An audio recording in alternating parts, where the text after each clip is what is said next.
Hey, it's Ollie, and in this video we're going to talk about 8 unusual ways to beat your fear of speaking, including one particular way that I stole from a dating book. So more on that later, see if you can spot it. Now, we can be afraid of speaking for all kinds of reasons, but common reasons include being worried about making a mistake, looking foolish, not being able to understand the reply when it comes back at you, or just kind of forgetting words.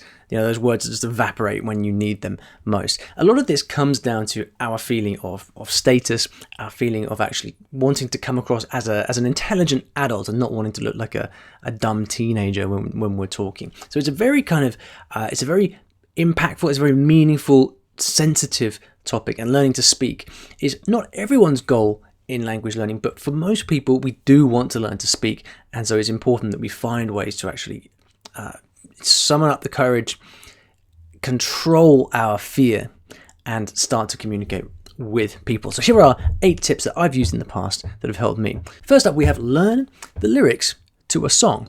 Now, this might not seem like it's got a great deal to do with speaking, but actually, here's what happens. Speaking is a very kind of big area. It feels very uncontrolled, very disorderly. But when you learn the lyrics of a song, you're dealing with something very tangible. And so what learning the lyrics of a song does is it gives you the opportunity to focus on something that's concrete, that's easy to understand, that's easy to learn, and is also going to give you, when you're able to learn those lyrics, maybe sing the lyrics back, it gives you a real sense of confidence and achievement. So I found that learning the lyrics to songs really helps me just build up that confidence, as well as usually teaching you a few cool words and phrases that you can use as well. Number 2 is to use reverse flashcards. Now, I like flashcards. I think it's important to use them in huge moderation, but they really do have a place in language learning for people who want to drive their progress forward. But most people use flashcards the wrong way. What most people do is they'll show the flashcard in the target language, that's the target language right there, and then they'll try to figure out what that means. So it's like, okay, what does this mean again? Oh yeah, I know what it means. It means this, right?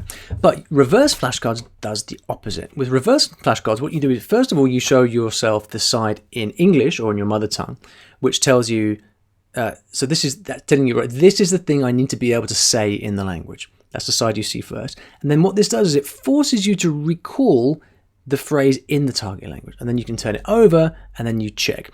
What this does is it mimics the speaking process, because in the speaking process, especially at the beginning, which is probably the stage that you're at if you're still nervous about speaking, the thought process is, first of all, right, here's something I want to say, I know that thing I want to say, I've just got to remember how to say it in the language.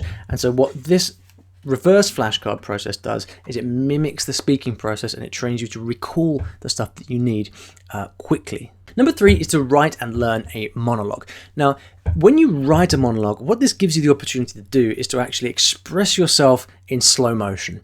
So we all have things that we want to be able to say and describe, whether it's where I come from, why I'm learning this language, something about my work and my interests. But when you're face to face with a native speaker, it's all happening too quickly. It's really difficult to do.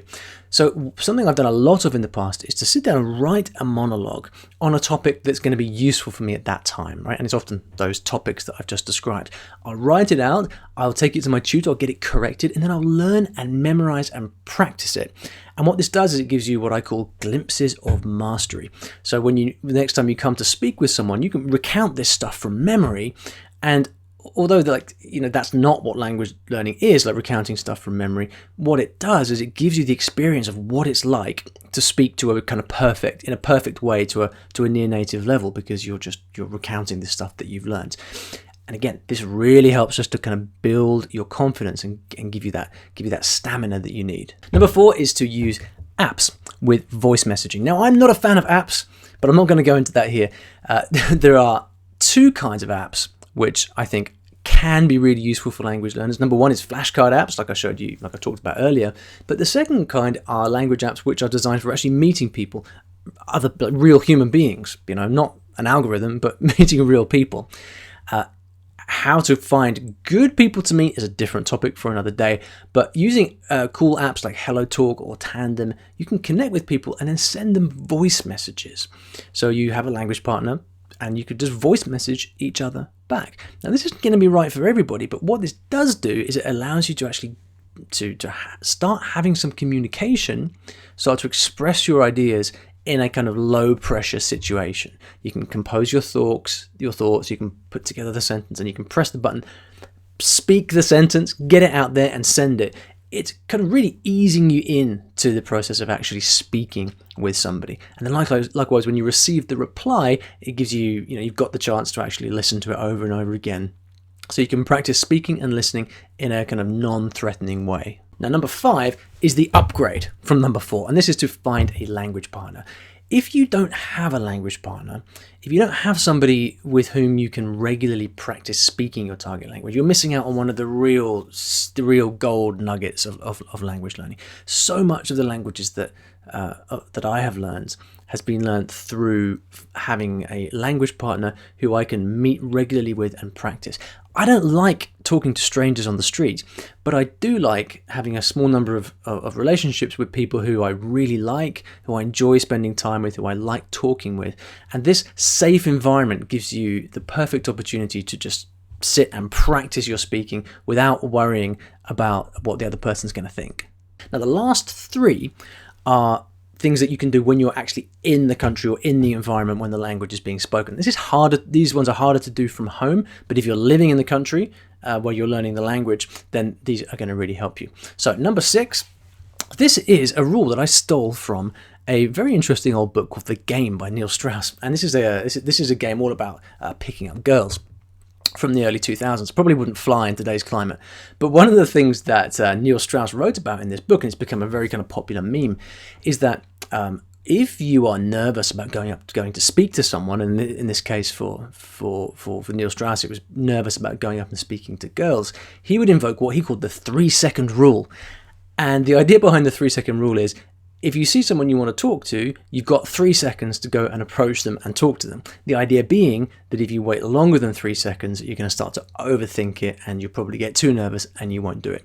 So if you are in a foreign country and you often find situations where you want to practice the language, invoke the 3-second rule. So you see someone you want to talk to, or you want to ask them something, or whatever it may be, give yourself 3 seconds to do it. Because if you give yourself any longer, then you're just going to start to get yourself caught up in your own thoughts. Just go. 1, 2. Okay, I'm going. Tip number 7 is to learn stock phrases for everyday situations. Now, everyday situations are those situations in which you have the opportunity to speak to somebody. So this could be in a shop, asking for something, asking if you have something you can't find on the shelves, maybe in the clothes shop, asking for a size up or down or a different color, or it could be someone in the street who you want to ask for, I don't know, if there's a certain shop nearby, whatever it may be. We are quite formulaic in the way that we speak, right? If I go up and ask something to a stranger here in London, there's only like 1 or 2 ways I'm going to open that conversation, right? And so if you were here learning English, I'd tell you, right, learn how to go up to someone and ask them something. Learn a set phrase like, excuse me, do you mind if I ask you a question? Or do you mind if I ask you something? Whatever it may be.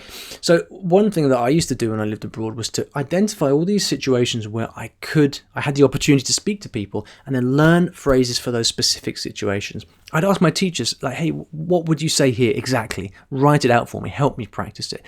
That's going to really lower the barrier to starting to speak with somebody and beat your fear. Now, the last tip here, number 8, this is something I used to do in Argentina all the time. So way back in 2004, I spent 6 months in Argentina. And one of the things I used to do when I was there, I was living in Buenos Aires, and I just used to love just meeting people and going to all these different places. Meeting people was just so cool, and also being British in Buenos Aires, as I read in a book once, is a kind of embarrassingly easy way to ingratiate yourself with the people. And so I found that and this is not the case in every country at all, but in Argentina, almost everybody I would meet, I'd have just lots of fun talking with, and they'd want to meet me as well. And so one of the things I used to do, and this is kind of silly, but it really works, is if I was just wandering around the city one day, maybe doing a bit of sightseeing, I would ask people for directions, even if I knew where I was going. I'd just stop and say, excuse me, I'm looking for this street or this thing. And what happens is, more often than not, that actually can lead to a longer conversation, or they might be curious about me, so they'd ask me something themselves. And so the thing about asking for directions is you've always got permission to do that.